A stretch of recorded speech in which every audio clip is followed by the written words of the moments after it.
So we are going to start the English Dhamma discussion. So anyway, actually Bhante Dhammajiva connected during the last discussion. Time to time he connected. Don't know whether he's going to connect while now he's on the way to Colombo. Probably he might connect as well, but anyway we'll continue the discussion. So as far as we know that we were discussing Tuataka Sutta from Sutta Nipata. Which verse can you help me? Maybe I'll read it out. Yeah, exactly. Yeah, if you can get a kind of a start. Because it's a different numbering as well. Fine. So he should not employ atavara spells or interpret dream signs or constellations. My follower would not decipher animal cries or practice healing or making women fertile. So this is a verse that's telling monks, I suppose it's particularly directed or reflects the Vinaya for monks, that monks should not try to basically earn an income or earn influence or earn prestige or earn status by, for instance, casting kinds of spells. This atavaras is a reference to the... Atavara, what's the term? Atakkanang, is it? Atakkanang Supinang Lakkanang. Is that the one, the English one? What is... Atharva, it's from the... Atharva Veda. Atharva Veda, right, yeah. Right.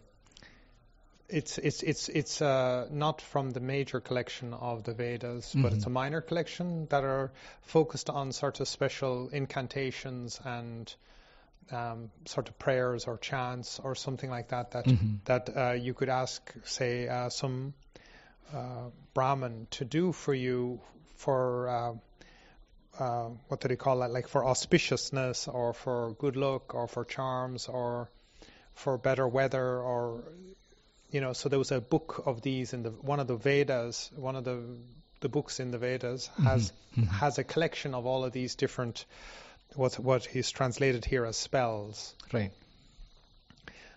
So the thing is that some religious people or some people who are drawn into the original religious circle can be very charismatic, and one of their ways of sort of charming people is that they give a hint that they have some sort of special power or special knowledge. So they will memorize and learn off these ancient kind of so-called spells, and then they will also claim they will have some sort of special insight into interpreting dream signs or constellations.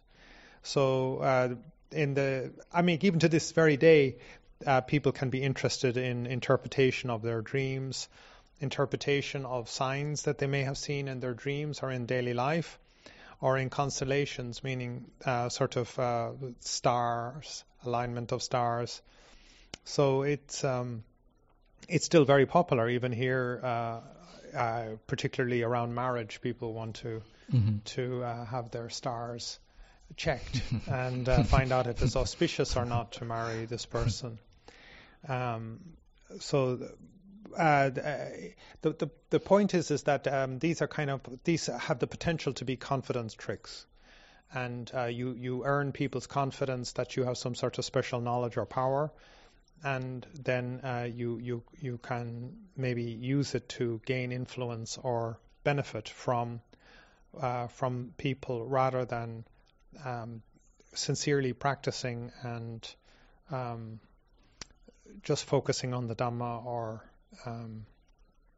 it's a huge I don't know how to say, from my point of view, it can be fraudulent, it can be it's an improper course of action, or I do know people who are diviners of constellations, and I'd like to think that they're kind of like counselors in some ways, and that they use this kind of tradition or skill to help people, but there are also some people who use this to a disadvantage and, to their own benefit. So this is not the course, the proper interaction between monks and lay people is this kind of I don't know if the Buddha was really saying that this stuff was not scientific, or if it was baseless, or if it wasn't a proper science as such, but he did not favor it. Whereas in, say, some of the Brahman circles, this would be viewed as a science. So reading the constellations, reading the signs. Constellation is what is constellation? Stars. Stars, That's what's that sometimes called Sagittarius and Virgo and Gemini and Cancer and Nakshatra. Is English astrology. Yeah. We typically use that term, right? But it's more widely in Sri Lankan society or in Indian society. This is like bread and butter. Exactly. This is like, you're not going to go for your exams or major decisions without a check-in on your constellation here, But this gives an opportunity for monks to gain influence, or so it's not viewed as a proper livelihood for monks in particular. But I suppose in general, wider, it's also something to be taken carefully, that we don't use these tricks and fool ourselves. My experience with fraudulent people is that they defraud themselves first and foremost. So particularly the better the fraud, the more they have frauded themselves. So they're very deluded kind of people. Whereas the practice of wisdom and the cultivation of wisdom is at the heart of Buddhism, which is the antidote or the opposite to ignorance and to delusion. So it's sort of like maybe going in the wrong way. So when we look to interpret dreams or signs or constellations or employ spells, I think in some ways the Buddha is saying that at least from my perspective, it's not proper.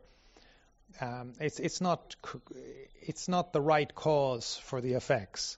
So if I cast a spell and something works out, it was going to work out anyway, and it had nothing to do with me casting the spell. So it's it's not. And if I use it, it should work.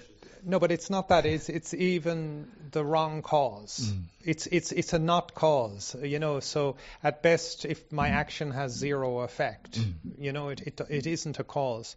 So for me, a very important teaching is the dependent origination. So that idea that we put in the right causes and we enjoy the good effect. Whereas employing spells, interpreting dreams, signs, and constellations has got nothing to do with the causes. They are not causes for skillful effects, and they have the possibility of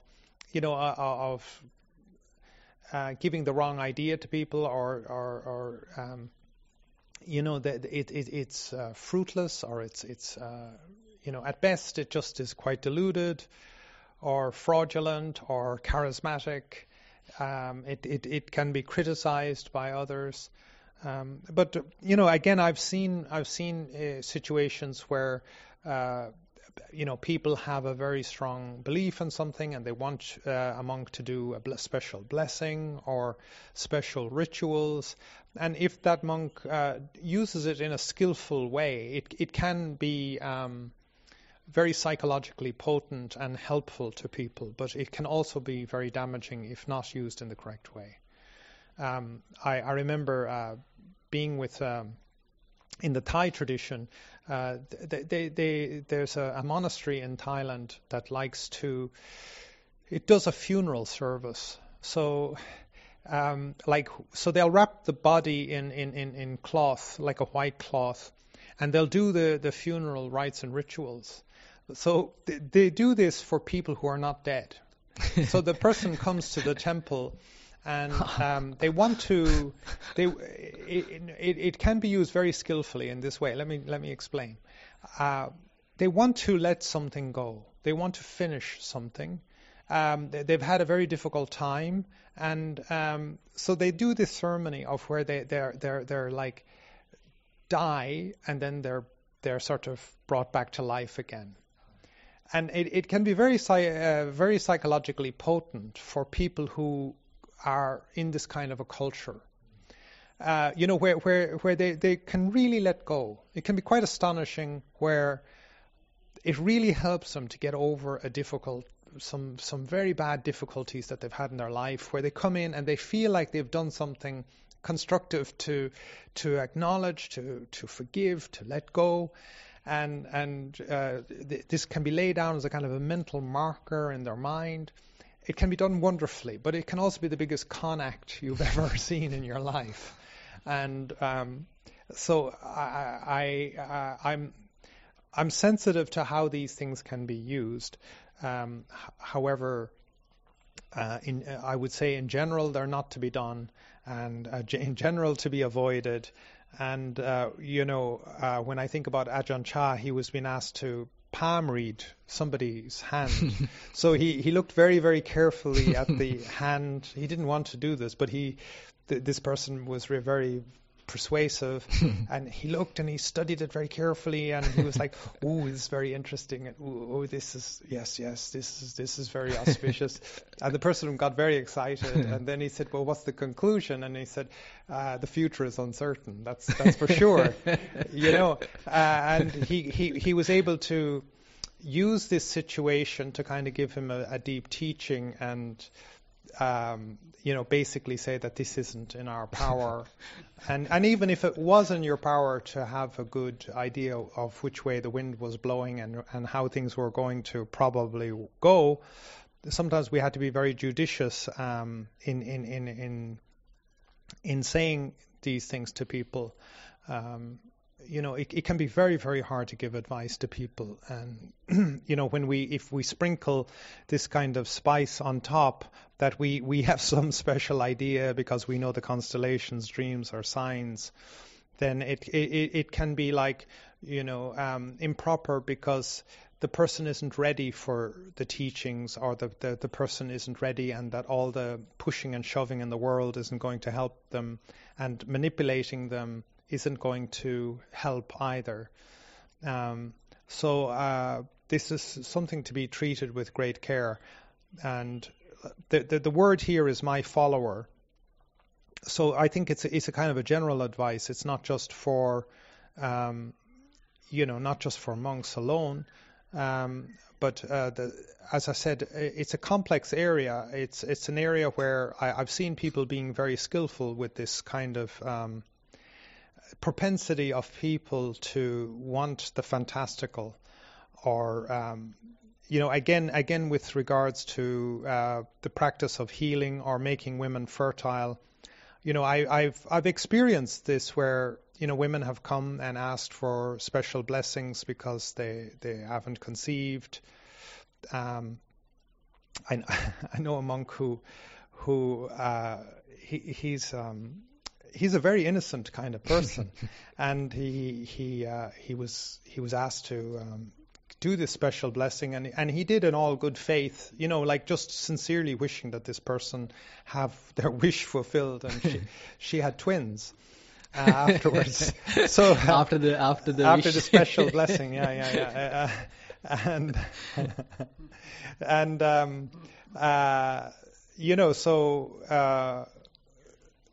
it's actually, when you are telling that, I could remember that once Buddha also went through such kind of a thing.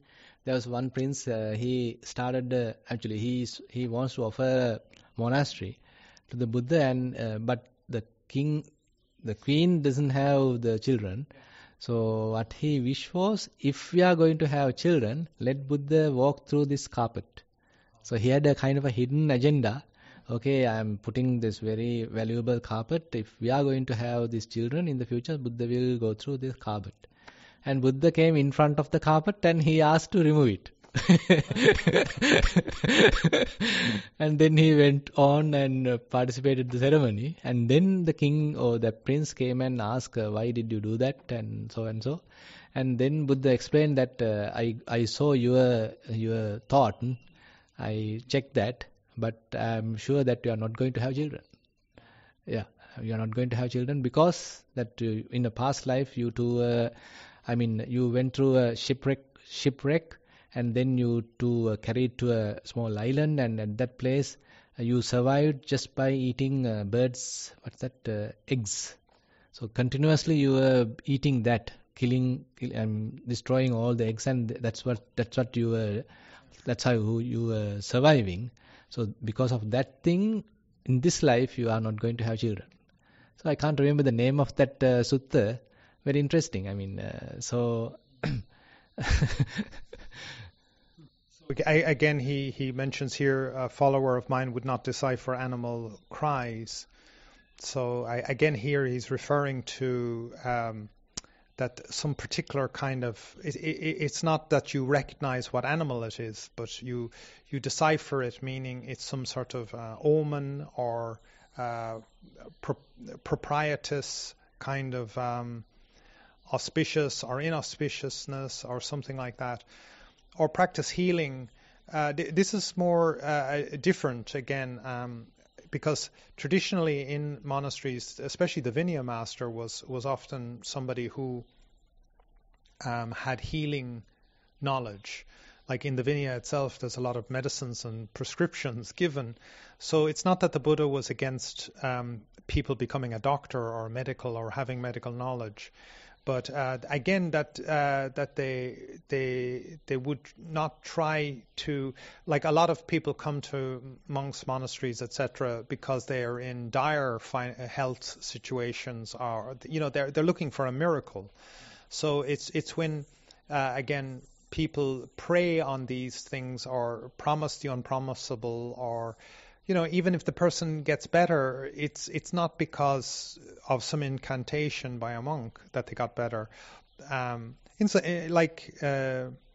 Some monks have a kind of a gift of healing, and they use their knowledge to the benefit of people. In fact, if you're looking for old monasteries and temples, like say here in Sri Lanka, and it's in ruins and you're not sure that it's a monastery, then if you look around and you'll see the plants, you'll find all these healing plants. So the same in the Silk Road, going from Pakistan through Afghanistan, Turkmenistan, across into China, you can find these patches of plants that were for healing, and you know for sure that was a monastery. So monasteries have always been associated with healing, but again here we're talking about where you're promising the unpromisable, or you're hinting, or you're trying to you're not being an honest broker of the practice of healing. And so again, infertility with not just women, it can be male infertility, as you've mentioned in this case with the Buddha, that both the male and the female were infertile. So again, in India, with the Ayurvedic doctors, they will check your astrology to find out if you will conceive or not, and for them infertility is very karmic, as you've just mentioned in this case. Yeah, it reminds me another story. Okay, go tell us another story. That King Kosala. Yeah. So he abandoned the queen. What's her name? Sorry, not the King Kosala. That the general Bandula, General Bandula. So he's one of the generals of the army of King Kosala, and he was newly married to a woman, and they were spending some time, but she didn't, as you said, got conceived, and then this General Bandula asked her to leave, simply, and then actually she said, so okay, you are asking me to leave, but I have a lot of faith on the Buddha, so before leaving I am going to consult the Buddha. So, and she went to the monastery and she met the Buddha, and she's telling the story. So I am so obedient to this husband, I am doing really well, and we two are very well married, but now I am not fertile, and So as a result of that, my husband is asking me to leave. So Buddha then point out, if this is the only reason, then don't go. So that's all he mentioned. So then again she went back. So as far as I know, that Buddha didn't mention that you are going to get children or anything. He didn't mention. But if Buddha is simply mentioning, if this is the only reason that your husband is asking you to leave, don't leave. And she returned.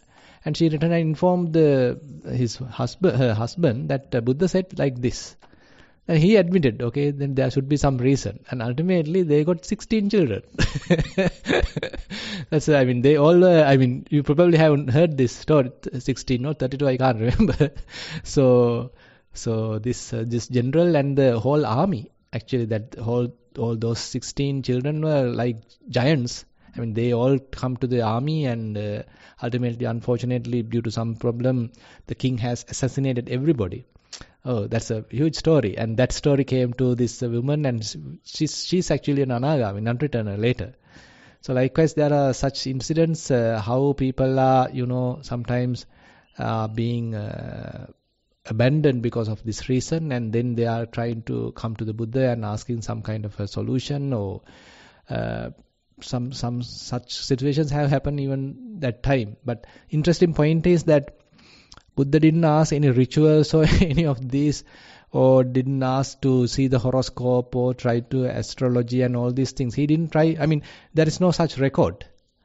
So it seems that Buddha probably have seen that there are Dhamma in the previous example, so he may have highlighted that point. But here he has noticed that she is going to have children, and he has simply go and stay back. I've come across where people have infertility and then they adopt a child and later they conceive. Yeah, so that's I've seen that happen. It's almost like a tradition in Malaysia, for instance. If you can't conceive, they'll go and adopt a child. And so I knew a couple who were both adopted for this reason. They had a strange that they were raised and adopted by actually quite wealthy families, though they themselves were very poor. Obviously, they had been orphaned, and so it was quite strange. They were very they had a very strange, very peculiar karma as such. Probably that all karma being what's that called, extinct or some kind of... Yeah, it's very strange, but they were into this guru, and he told them that they had two boys themselves, and then he told them that they wouldn't conceive. He told them they wouldn't conceive, so they took his advice, and unfortunately they conceived a daughter then because of lack of caution. At a later point, because so they were very annoyed that this guru had told them that they wouldn't conceive.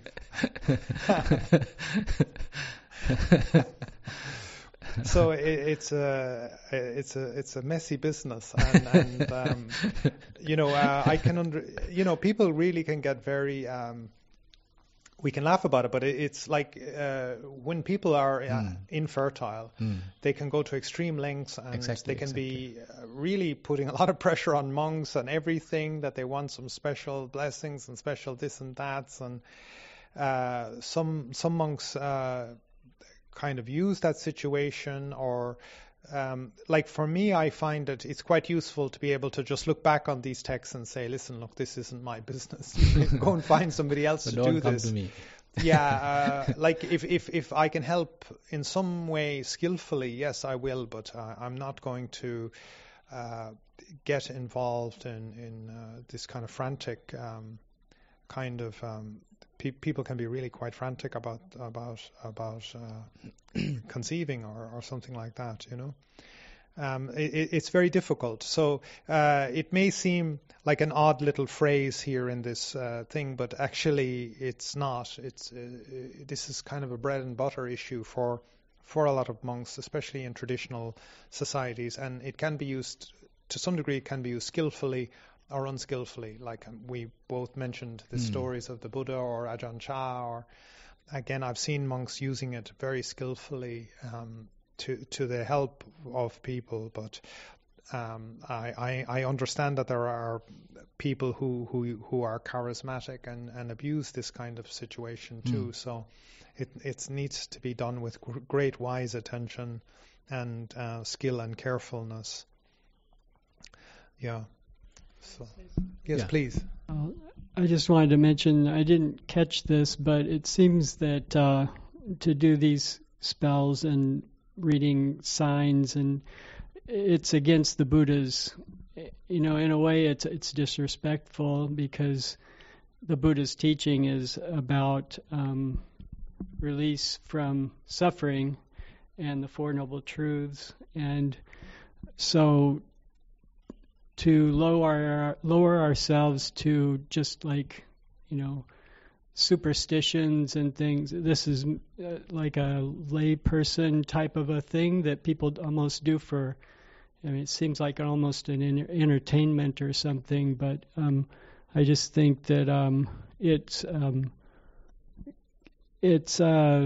misleading to the people as well, because they may have trust in Buddhism, and their faith in Buddhism would be lowered when word gets around that monks are, Buddhist monks are, reading signs and so forth. Yeah, it becomes it has become a business now. They are doing it for money. Actually, now in Sri Lanka, there are monks who are doing it for money. So, people are going there and they read it and they take even money. And that's why, so all these different things, as you properly mentioned, and it's destroying the faith of the people. So it is completely against the Vinaya. And but as he said, there may be situations where within the monastery that you can do various things within the group, within the monks. Say it's not the astronomy. What I am talking is the medicine and all these things. So it's a kind of a self-sufficient system where all the medicine and everything is available. Then there's a particular monk who is taking care of these things. So that is allowed. But other than that, even I don't know. Yeah, even treating or even giving medicine to lay people basically is not allowed. But nowadays, it's all happening. But yeah, exactly. By the way, he is doing for monks. Yes. Monks, all right then. But he's doing for monks. But if he's doing for the other lay people just for earning money and all these things, then it's not acceptable. But being a monk, he going to another monastery and treating other monks may be acceptable, but not the other way. So there are many monks who are talented in this, and they are doing, and sometimes, I don't know, sometimes as a business, sometimes as a help, both are there. Vedahamudru. So it's a very common term. So Vedahamudru is a physician monk. Yeah. That's why I say you can't be hard about it. Exactly. Actually, there are really talented such monks also. So I think, I can't remember the name, this few Ayurvedic books written by monks, recorded all this information and they compiled books. Besajja Manjusa, I don't know Besajja Manjusa who has written, I can't remember. Besajja Manjusa is such kind of a book. Compiled. He specializes in snake bites. Everybody goes to snake bites. Yeah. Howsarai Swaminhansa, and thank you everyone who has given comments so far. It's important for monks to, teach the actual Dhamma to the lay people. So, the Dhamma is a practice. So it's important to highlight that, if like a lay person or lay people come to a monk and they're saying, well, I want to conceive a child, or can you give me a blessing so I can conceive a child, or, better than, of course, like trying to read stars or, signs or constellations, that stuff is, quite superstitious. And it doesn't necessarily mean just because you read some sign or stars or constellation and you come up with, like some result, like, oh, this or this will happen, doesn't mean it's actually going to happen. It's like, if somebody goes to like a palm reading, like, at least in the U.S., we have these kind of people, who can, like, you can go there and I'm sure you pay money for it, but they can like read your hand and give you like some kind of reading and stuff like that, but that doesn't necessarily mean that what you're hoping for is going to happen to you. It's, more or less just false hope that you're getting from that person. So that's, completely improper for a monk to be doing something like that. The wisest and most sensible thing that a monk and the most proper thing for a monk to say to somebody if they're like wanting something, or like, oh, I really want a child, or I really want this, a new job or something, is the monk, the most proper thing for a monk to say is, let go of your attachments.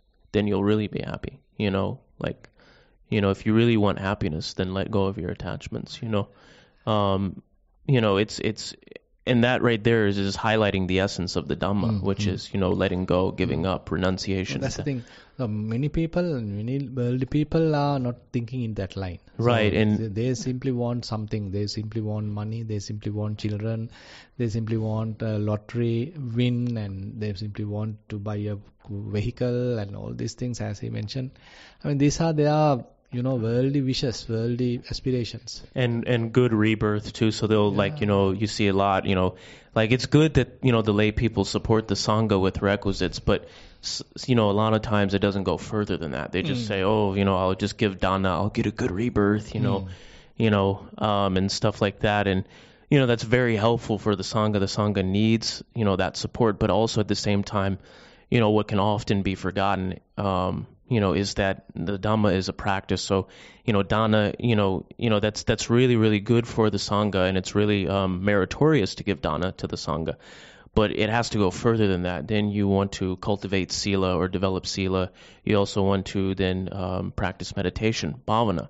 So, you have to go further than just the dana, if you want to actually reap the benefit, like, the more of the benefits of the Dhamma. You can't just stop at dana, and the point of, you're not trying to necessarily, the purpose of the Dhamma is you're trying to be liberated from suffering. You're not trying to just get a good rebirth, So, these things, like these worldly things, the most proper thing for a monk to say to a lay person, if they're coming to a monk with like, I want this new job, or I want, a beautiful wife, or I want a child, the most proper thing for a monk to say would be to give them a lesson on, or a teaching on letting go, letting go of their attachments, letting go of desire, of this tanha, this unskillful craving, which causes suffering. That's in the first place. So they will never come to the temple. Now that's the thing. Now in Sri Lanka, temples are doing that. So somehow monasteries are somehow surviving, talking on meditation and all these lines. So if they are not coming here asking all these things, and even if they ask, so we have nothing to do. We have no threads to bind and all these things. There is no blessed water. Nothing is available. But typically these are the essentials in a temple. So if you go to a temple, you have the threads, blessed threads, spirit nul, and then the blessed water, paritha chanting, and all these things they are using for these purposes. Like in the U.S. too, there are like a number of temples now, but a lot of times they're just like community centers where they have like festivals and like dancing and music and stuff like that. And I remember there's this Cambodian temple that I used to go to as a layperson. My first real meditation teacher was there. She's a Cambodian laywoman, and she had trained in the Mahasi tradition in Burma. So she was teaching meditation at the temple, but before she started teaching there was no meditation really being taught there. It was just more like a community center. And not that it's not good for the community to have that connection to their heritage and their culture, but if it's a Buddhist temple, and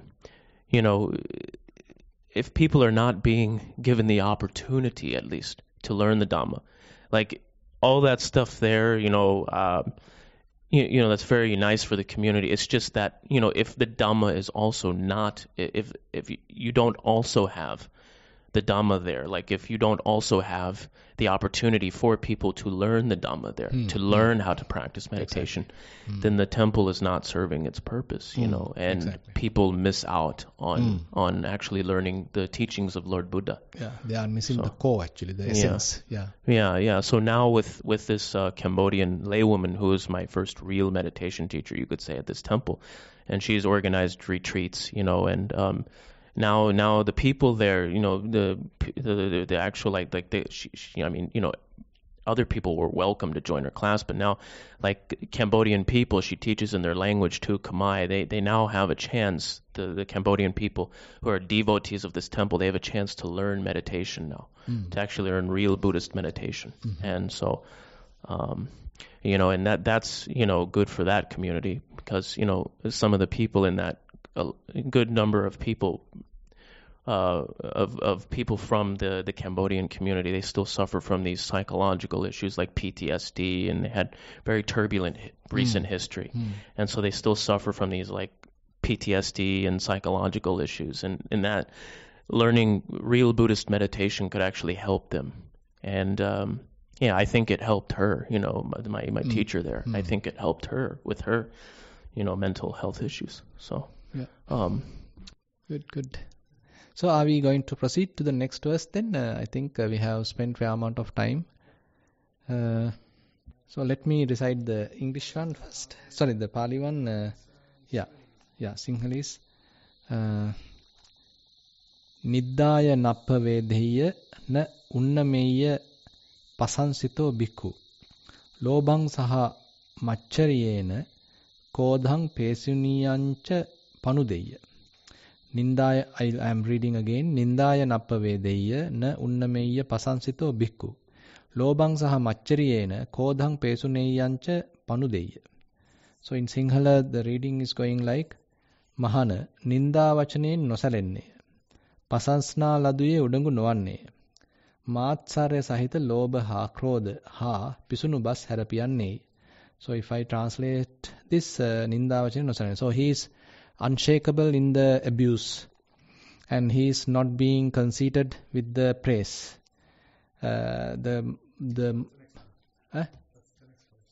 Is it?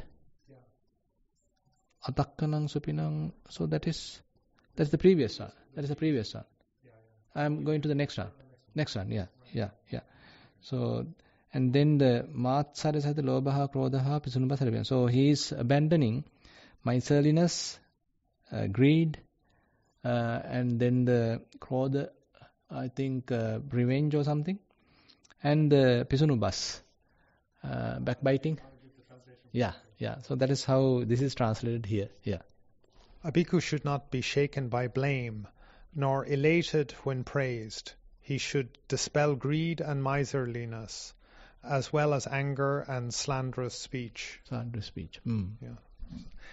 Okay. Yeah. So.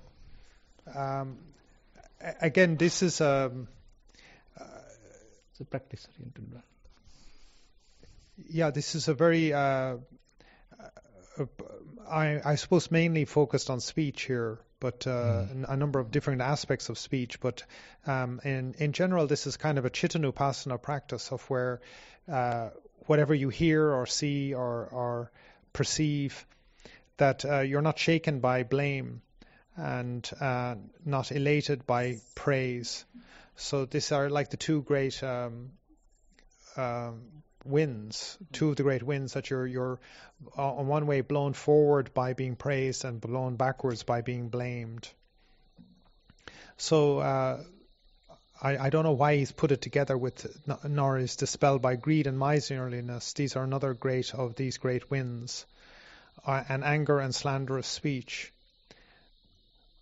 So these are kind of like opposites and are dyads of of these kind of forces that are blowing, and by putting them in this dialectic, then we see that it's not so much like often when I'm in meditation, I'm often just seeing which way is my mind bending. So the Pali is obviously nama and rupa. Nama means mind, but the mind names things. That's why it's called nama. It names things, and it's always bending. The mind bends towards something, whereas the rupa, the body, doesn't bend towards things from a consciousness viewpoint.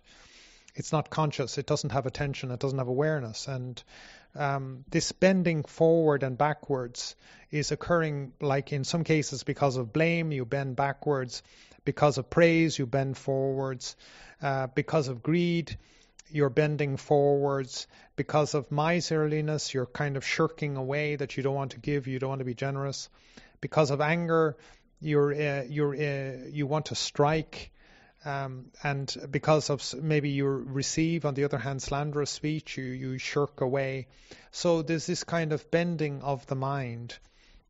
It's sort of blowing in the wind. It's blowing forward, or it's blowing backwards because of these forces. And if you can see in your mind this kind of wind blowing your mind forward and back, and how the mind is responding to this nature of somebody is blaming you and you bend away, somebody is praising you and you bend forward. In your mind, mentally, you're bending. It's you just see then that these are kind of like characteristics or properties of the mind, and you start to have a manageability over the mind, an executive function, where mindfulness and satipanya is informing you. The mind is bending towards. I like this, and the mind is bending away. I don't like this. Or so you can see this in a Vedananupasana sense, or in a Chittanupasana sense. And it becomes very informative and very impersonal, and you just see it as a process. It is anatta. And so this is the practice. And bhikkhu here again is just referring to a monk, but it could also just be any meditator, really. Anybody who's diligently practicing in their mind is informed by the condition, is being informed by bad things as well as good things. And so in that way you can see here that the Dhamma is, there is no good Dhamma and bad Dhamma, there's just Dhamma. So whether it's blame or whether it's praise, if you have that mental satipanya happening, then you're just, there's the mind, it doesn't like this, there's the mind and it likes this, and you have that manageability over the mind and mastery. So in this way the mind is not shaken, the bhikkhu is not shaken, the meditator is not shaken, the practitioner is not shaken by the conditions, the externalities of the world. And in this way we don't have to live in a little glass house where everybody is nice to us, but we can move freely, liberated in the world, because which way the wind is blowing, where our mind is not being blown about by those winds and forces. And we can work with the nature of the Dhamma as it is arising in our mind, and there is no good Dhamma or bad Dhamma, or good merit or bad merit. There's just the mind knowing what's happening and not being shaken by the winds. Okay. Yeah. So I think I can agree. And unnameya pasansito bhikkhu lobang. Yeah. So these things are, certain connection is there with the vicissitudes of the life.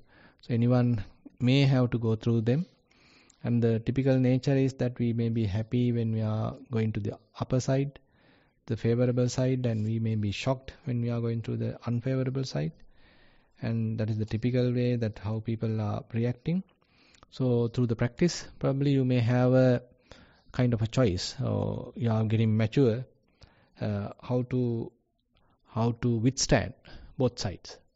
Say when you are going through all these ups and downs, is there any possibility of latching on to something more sublime? So there's a very interesting sutta, we can connect this with this, that the Salla Sutta. If you can remember that the dart, so Buddha beautifully mentioned now, everybody are going through all these pleasurable feelings, painful feelings, and even the worldlings as well as the nobles. So then what's the difference? So then Buddha mentioned himself that the difference is that the worldling actually have no option, so they are going through the painful feelings particularly, and then they are grieving, they are lamenting and crying, and all these things are there. And not knowing any kind of an alternative, they are wishing for the pleasurable feelings. So that's the only alternative they know. So there are two ways that the defilements are growing. One is that one where they are rejecting the painful side. At that time, the patigha anusaya, that is the latent tendency to anger, that is being growing. On the other hand, there's a yearning for kind of pleasurable feelings. For that, they are more craving. As a result of that, the raga anusaya also is growing. Now they are in a way going through these two sides of darts. So they are adding more to a mental pain to the physical pain. But on the other hand, the noble person has an option. So when they are going through some kind of a difficult situation, maybe suffering, maybe pain, but rather than selecting pleasurable feeling as the option, as an alternative, they may have a different option. So that is what I think is the most important thing. So rather than when one is going through some, when one is going through painful feeling, so what is the option? Rejecting it, bearing it, or putting the mind onto a place where there is no attachment, no grasping. If such thing is possible, then that's a great opportunity. So that would be the advantage that kind of practitioner may have, because he may have understood these things, he may have understood their inconstant nature, and therefore he has an alternative path rather than just wishing the bliss or wishing the beautiful side, wishing the pleasurable side. He may have a refuge in some other way. So in that sense, so both defilements are not growing. The anusaya, the latent tendencies are both absent. He is not promoting them. Neither he is rejecting the painful feeling, neither he is go against it. Maybe he has fair amount of patience. And on the other hand, he is not yearning for a lot of pleasurable feelings, because he knows that too is impermanent. So this is a very interesting point that Buddha highlighted. So as here this verse mentioned, so whoever, this wise practitioner, he is not being shocked by the abuse or blame, and he is not again elated by the praise. So maintaining that kind of a balance. So how can he do that? So one thing is that knowing the typical nature of the world and have some kind of an understanding, rationalizing the situation, and then have an understanding, so that anyone can do. Not anyone, I mean someone can do. But on the other hand, as a practitioner, when someone is going through the life, and if he has certain experience on the vipassana and all this type of thing, so he can step back and do even some vipassana, some Vedananupassana. So how these say the gains are happening, how these are promoting certain amount of pleasurable feelings within oneself, and how the self-promotion can happen, how conceit can arise.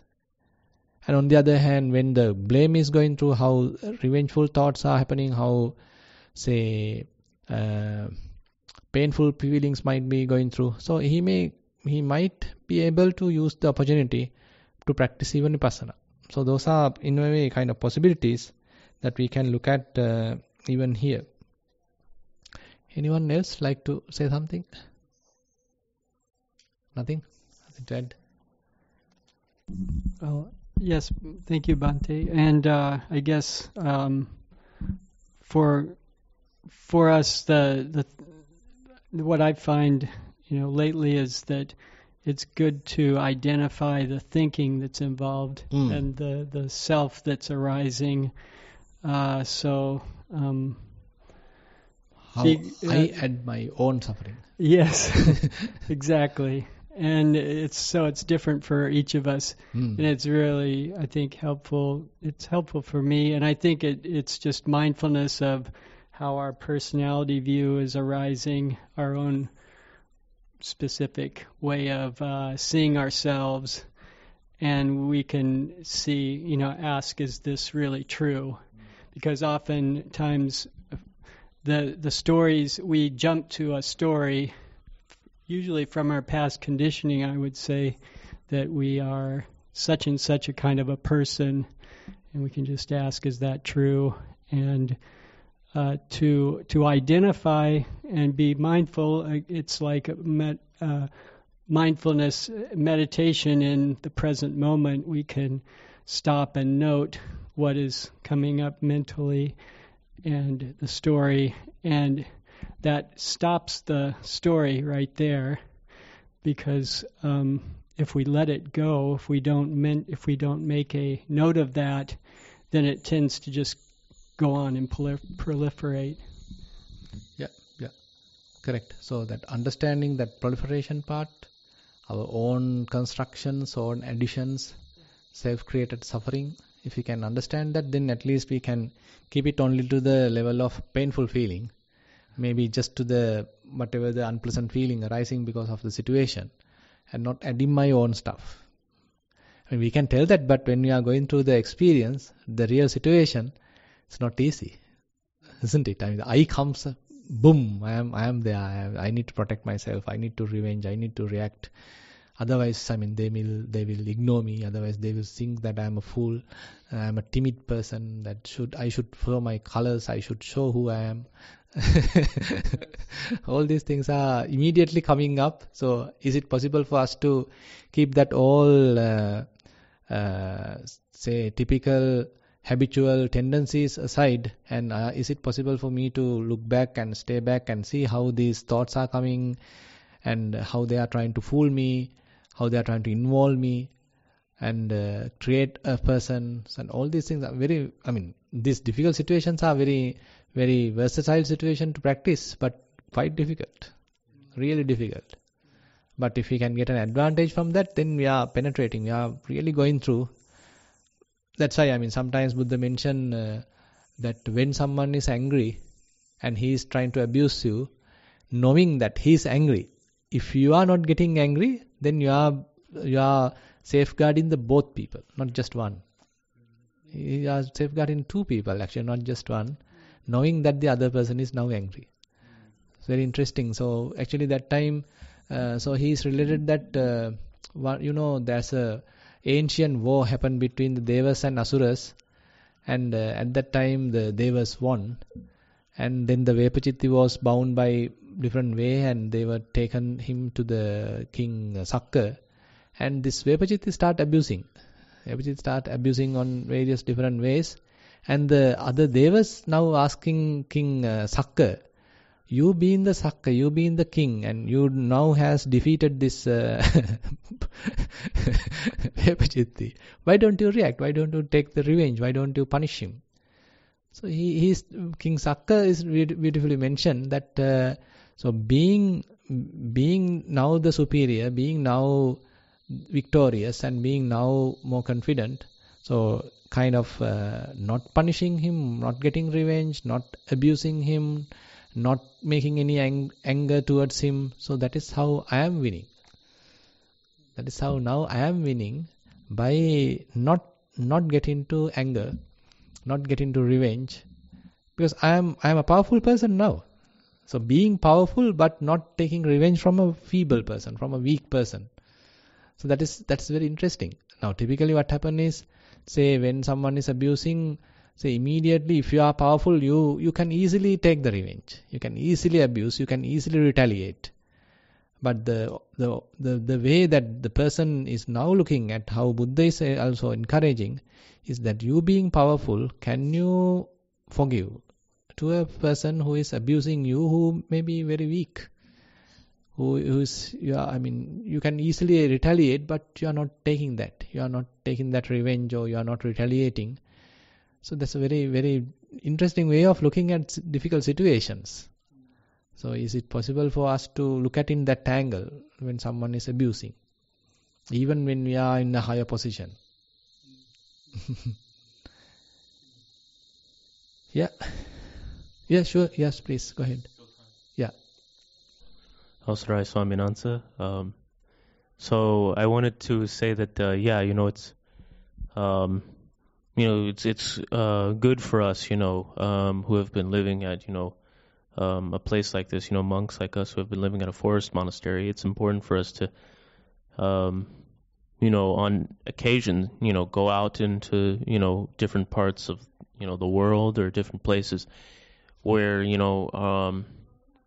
certain situations will come up that will inevitably test how mentally, strong we are, how, that will test, our training as monks, like going out into like the worldly life can be very fast-paced and stressful, and it's important for us to, on occasion go out into certain, different places and see, do we have the wisdom now to deal with these situations mindfully? Have we been training, have we been training correctly? Have we been practicing correctly? That's important for us to be able to go out to different places and see, do we have the wisdom now to handle these difficult situations? Even within the monastery. Even within the monastery. Yeah. But also like especially out in the world, like where people, sometimes like like in the US, I mean I don't know exactly, but in the US, like most people are not Buddhists there.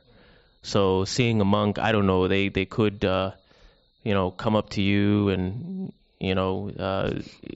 they might ask, "Are you crazy, man?" Like they might ask, like, who you are, like, what do you do, and to like, you say, oh, like, I can't do this or I can't do. What? You're just saying they may, I don't know this for sure, but they may do that. Oh, you can't do this, like, and even here in Sri Lanka, like, they're like pretty dangerous wild animals, like elephants and other things like that, and to be able to go out into these parts of Sri Lanka with these wild elephants and dangerous animals, and be able to not like go crazy like with fear, able to. That's another point here. Actually, now these dangerous animals, these wild animals, and say dangerous places, situations. Actually, it is not that Buddha's advice to put ourselves into risk and test. Mm-hmm. So there is no such thing. Okay. Actually, in the Sabbasava Sutta, Buddha say to avoid that. Mm. Because if you know exactly, okay, these places are dangerous, these places are not helpful, these places are really harmful, these wild animals are really harmful, then Buddha say avoid them. Okay. Yeah, parivajjana pahatabba. If you can refer parivajjana pahatabba, so that parivajjana pahatabba. So that is, it is not supposed to test yourself, your skills in that way. I mean, you are not putting yourself in a risky situation, and you are not putting your life in a risky situation and try to test yourself. Mm-hmm. Rather, I mean, as a result of the karma, the opportunities may arise within the monastery or within the society. But when they are happening, probably you can test yourself. I mean, rather than, I mean, you as you said, probably you can test in the other situations, like say you said when kind of a noisy place you can test something like that. Maybe all right, but that also maybe when you feel confident. Yeah, you don't want to purposely put yourself in a bad situation. I mean, like if it arises, I think that's the proper way of saying it. If the situation arises where you have, like because sometimes there are kind of wrong attitude. Sometimes certain monks, they are purposely going to to meet with the wild elephants, and they are just trying to spread metta or try to do meditation when the elephant is approaching. I mean, that's nonsense actually. There are monks in Thailand who are touching tigers, like petting tigers and stuff like that. I mean, the purpose is different, no? I mean, it is not that we are trying to test the Dhamma, test where we are in that sense, putting ourselves into such kind of a risky situation. Yeah, and we don't want to purposely put ourselves in it, but if the situation arises, I mean, you have to, if it arises, you have to, see if you have the wisdom, to handle it, Yes. And I guess you could say same thing with other situations, like, if you're out in the world, exactly. So you don't want to like just... Yeah, that is another interesting point that you are adding. There are 4 types of sampajanya, 4 types of clear comprehension. So when one is developing clear comprehension, sampajanya, Buddha mentioned, it's in the commentary, Sattaka sampajanya, Gochara sampajanya, Sappaya sampajanya, Asammoha sampajanya. Sattaka sampajanya means that before you are implementing any kind of a plan, you are seeing, you are verifying whether is it useful, whether it has some benefit, whether it has some meaning. Sattaka sampajanya. Then sappaya sampajanya, so is it better for me to do it? It is proper for me to do it. And then gochara sampajanya. So when I am doing that, I will be able to sort of establish myself on the satipatthana. In the mindfulness practice, it is not just I am ignorantly doing it, rather is it possible for me to use that opportunity for my practice. So then that also you are supposed to evaluate. And the 4th one is the asammoha sampajanya, rather than I doing it. Is it possible to even go further and look at the whole situation objectively, even go further type of vipassana, say the situation now you are using for even developing the wisdom. Not ignorantly say I am doing this, I am doing that, something like that. Rather you are, further adding more wisdom part to it, more wise reflection to it, and then you are developing even wisdom. So likewise these 4. So this actually beautifully explained in the Nanda Sutta. In Nanda Sutta, Venerable Nanda is the foremost in this area. So Buddha actually praised him. Buddha praised how Venerable Nanda is approaching this kind of a situation. And even if he is looking at a particular direction, Buddha say, and he has a wish, kind of inner urge, may there won't be any defilements arise because of my looking at this area, or looking at this direction. So you can see, I mean, how clever he is, because he's, he was taken from the throne. He was about to become, what's that term called? Crowning, right? He's about to being crowned, and he's about to get engaged with the Janapada Kalyani, and he's about to go to the new mansion. At that time, Buddha gave him the ball and take him to the monastery and ordain. Now, somehow, strategically, now he's practicing. Buddha made him to practice.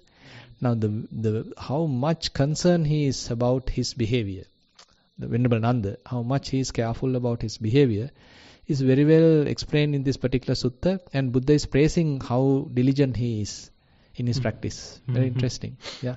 Yeah. You don't want to be. I don't mean to say you want to be like masochistic in the sense of like you're just purposely like, like causing yourself pain or anything. Yeah. But situations will arise. I mean, it's gonna happen. Like if you're a forest monk in Sri Lanka, I mean, even here we have like venomous snakes and stuff. You're gonna find situations where, your defilements, will likely get tested. Yeah. So, yeah. Yes. So we'll see when the snake happens to Venerable Sumana, whether he's wise.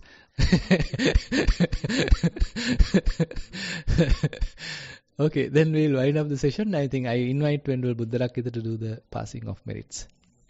Please pass the mic. So again, just recalling again this beautiful verse about how a bhikkhu isn't blown around by his mind, and what a peaceful kind of mind that is. Again, obviously, the Buddha always has to teach things in a kind of a black and a white way, that you're neither blown by praise or fame or blame or gain, and so. Actually, it's easier to describe the mind like that than just talking about a peaceful mind. So I'd like us to just think about that peaceful mind that he's really pointing towards. It's a mind that's not blown around. And we share that merit with like how the light in the night, if it's not blown around, it spreads wider and wider into the night, and it's bright and is illuminating. So we share that merit with all beings in all directions, outwards and unbounded, freed from any hatred or ill will. Sadhu, Sadhu, sadhu, sadhu.